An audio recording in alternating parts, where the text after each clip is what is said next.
साथियों, अगर कोई डैम टूट जाए तो क्या होगा और उसके आसपास के इलाके में रहने वाले लोगों का क्या होगा। आपके मन में ये सवाल जरूर आ रहा होगा कि आखिर बांध बनाए क्यों जाते हैं, क्या जरूरत है इसकी, और दुनिया के किस देश ने 94,000 से भी ज्यादा डैम क्यों बना डाले। आइए जानते हैं। साथियों, आपको ये जानकर के आश्चर्य होगा कि दुनिया में अकेले चीन ने 94,000 से भी ज्यादा डैम बना डाले।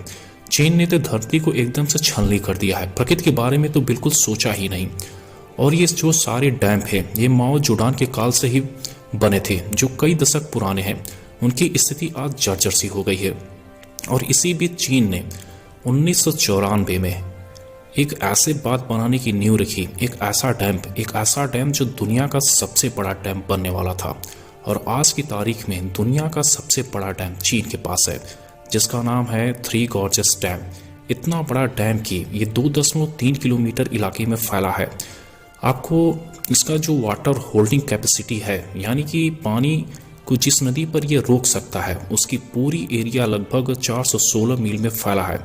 सोचिए पानी का दबाव कितना खतरनाक होगा और कितना ज्यादा होगा। थ्री गॉर्जियस डैम इसलिए बनाया गया कि बहुत ज्यादा मात्रा में हाइड्रो पावर का यूज करके बिजली बनाई जा सके। थ्री गॉर्जियस डैम बनने से चाइना को बहुत फायदा भी हुआ, जिसके कारण चाइना कोल यानी कोयले के ऊपर से डिपेंडेंसी बहुत ही कम कर दी।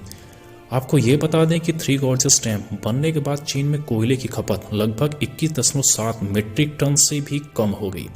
अकेले इस डैम ने चीन के अंदर इतना बिजली का उत्पादन किया कि इसने पूरा दुनिया में वर्ल्ड रिकॉर्ड कायम कर दिया। इतनी बिजली का उत्पादन किसी भी डैम द्वारा नहीं हुआ था। चीन ने इस डैम से 118 मिलियन मेगावाट बिजली का उत्पादन किया, जो अब तक का सबसे ज्यादा बिजली उत्पादन का वर्ल्ड रिकॉर्ड है।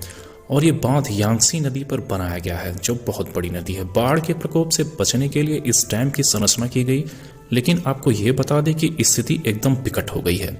410 मील दूरी तक ये पानी को रोक सकता है, जिसके पीछे ये बांध बना हुआ है। इतना पानी का प्रेशर क्या ये बांध झेल पाएगा? आपको हम एक आंकड़ा बताते हैं, जिसे सुनकर के आप हैरान हो जाएंगे। इस बांध को कुछ इस प्रकार बनाया गया है कि अपने ऊपर ये पड़ने वाले दबाव को ये लगभग 84 मिलियन लीटर पर सेकेंड का दबाव ये झेल सकता है। अगर आसमान से पानी बरसता है मानसून के टाइम में, जो नदियों में बाढ़ लाता है, अगर पानी का इनफ्लो काउंट किया जाए तो ये लगभग 84 मिलियन लीटर पर सेकेंड का लोड पड़ता है, तब तो ये बांध झेल लेगा। लेकिन आपको ये बता दें कि 2020 में 61 मिलियन लीटर पर सेकेंड पानी का प्रेशर आ चुका था। मगर मल्टीपल टाइम एक साल के अंदर अगर कई बार बारिश होती है तो ये 61 मिलियन लीटर का जो दबाव पड़ा है ये 84 मिलियन लीटर को भी क्रॉस कर सकता है। जब ये क्रॉस करेगा तो इसका दबाव थ्री गॉर्जेस डैम झेल नहीं पाएगा। आपको ये बता दें कि जब ये डैम फटेगा या जब ये फेल हुआ तो आप सुनिए क्या हो सकता है। 500 मिलियन लोग इस बांध के आसपास के इलाके में रहते हैं। यहाँ पर 500 मिलियन लोग की घनी आबादी है और यहाँ पे कई शहर हैं, जो सब के सब इसमें जलमग्न हो जाएंगे। और इतने सारे लोग प्रभावित होंगे कि इसकी कोई कल्पना नहीं की जा सकती है। और कई मिलियन लोगों की एक साथ जान चली जाएगी और इसमें बहुत लोगों की तो लाशों तक का पता नहीं चलेगा। आपको ये बात जान करके हैरानी हो सकती है कि इस बात के टूटने से भारत को क्या नुकसान हो सकता है। आइए इसको समझने की कोशिश करते हैं। ब्रह्मपुत्र नदी जो हमारे देश के अंदर आती है, उससे पहले ये चीन से होकर के आती है और चीन में इसे दूसरे नाम से पुकारा जाता है।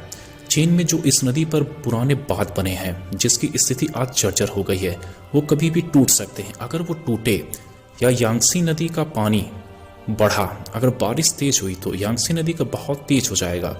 अगर थ्री गॉर्जेस डैम टूटा तो जल भराव और तेज हो जाएगा। उसके बाद ब्रह्मपुत्र नदी पर जो बांध बने हैं वो फेल भी हो सकते हैं। अगर वो बहुत बड़ा बांध, अगर वो जगह जहां पर ब्रह्मपुत्र नदी अरुणाचल प्रदेश से होती हुई इंडिया के अंदर प्रवेश करती है, वहां पर चीन ने अपने इलाके में एक बहुत बड़ा बांध बना दिया है। अगर वो बांध टूटा तो अरुणाचल प्रदेश से लेकर के भारत का बहुत बड़ा एक हिस्सा जलमग्न हो सकता है। सबसे बड़ी बात यह है कि अगर थ्री गॉर्जियस डैम को अगर आप हल्के में समझ रहे हैं तो हम आपको ये बता दें कि थ्री गॉर्जियस डैम बनने के बाद धरती की जो घूमने की रफ्तार थी वो धीमी हो गई थी, लगभग 0.06%। ये इसने क्या किया था कि धरती की रफ्तार को कम कर दिया था। अब आप ये सोचिए कि कितना खतरनाक है ये डैम, जिसको बनाने वाला और कोई नहीं, ये चीन ही है। जिसके हाथ में शक्ति का होना पूरे मानव जाति के लिए खतरा साबित हो सकता है। आपको क्या लगता है कि इतने बड़े डैम या इतनी बड़ी इमारतें डेवलपमेंट के नाम पर धरती पर बननी चाहिए, और हम मानव मिलकर के इस धरती का क्या हाल करते जा रहे हैं। पूरा सिस्टम ही खराब कर दिया है हम लोगों ने मिलकर के, और प्रकृति को हम सीधे सीधे चुनौती दे रहे हैं, जिसका परिणाम पूरी मानव जाति को भुगतना पड़ सकता है।